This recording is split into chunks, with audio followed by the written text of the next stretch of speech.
Social media നോക്കിയ സാധാത്തുക്കളെ ട്രോളിയിട്ട് കൊന്ന് ചാമ്പലാക്കുന്നതാണ്.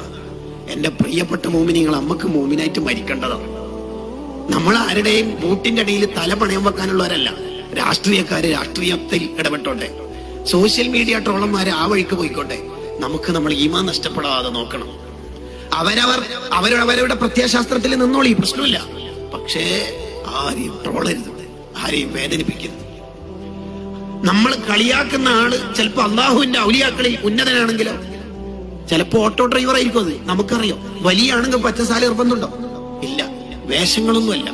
ഒരാൾക്ക് എന്നുറിയില്ല പുലൂബിന്നു. പക്ഷെ ആരെയും കളിയാക്കരുത്.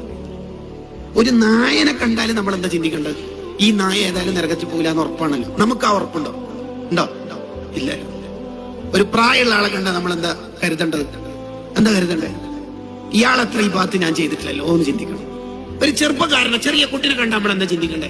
എന്റെ അത്ര തെറ്റി ഇയാൾ ചെയ്തിട്ടില്ലല്ലോ എന്ന് ചിന്തിക്കണം. ഇങ്ങനെ ആരെ കണ്ടാലും എന്നേക്കാൾ വലുത് അവരാണ് എന്ന് ചിന്തിച്ച് ഒരു സാധുവായിട്ട് നടന്നാൽ മതി. ഹജ്ജ് ചെയ്തോണ്ട് കിബറോ, പണം ഉള്ളതുകൊണ്ട് കിബറോ, ബിരുദം ഉള്ളതുകൊണ്ട് ഹുങ്കോ ഒന്നും നമുക്ക് പറ്റൂല. നമ്മൾ എന്തിനാ ഈ കിബറൊക്കെ എടുത്ത് നടക്കണം? അദബ് കേടുള്ള ഒന്നും പറയുകയും ചെയ്യരുത്. ബഹുമാനിക്കേണ്ടവരൊക്കെ ബഹുമാനിക്കണം.